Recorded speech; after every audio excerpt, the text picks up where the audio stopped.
যখন আমরা ক্লাসরুমে ক্লাস করতে থাকি সাধারণত 5টা ফ্যান চলতেছে, 5টা ফ্যান বা 2টা লাইট, কিন্তু আমরা সাধারণত একটা শ্রেণীকক্ষে থাকি 60 জন, 60 জনে আমরা একজন শ্রেণীকক্ষে থাকি।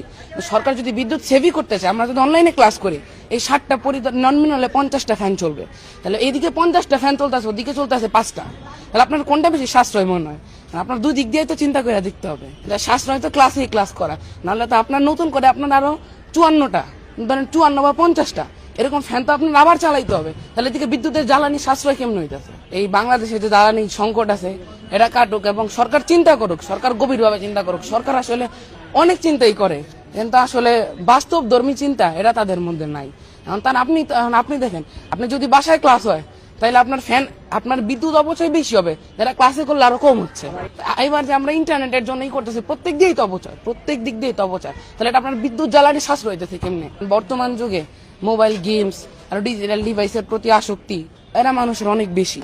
তাহলে এখন যদি অনলাইনে ক্লাস হয়, আসল কথা কি, অনেকে অ্যাটেনশনটা, মেইন যে অ্যাটেনশনটা এটা থাকবে না অনলাইনে ক্লাস করলে।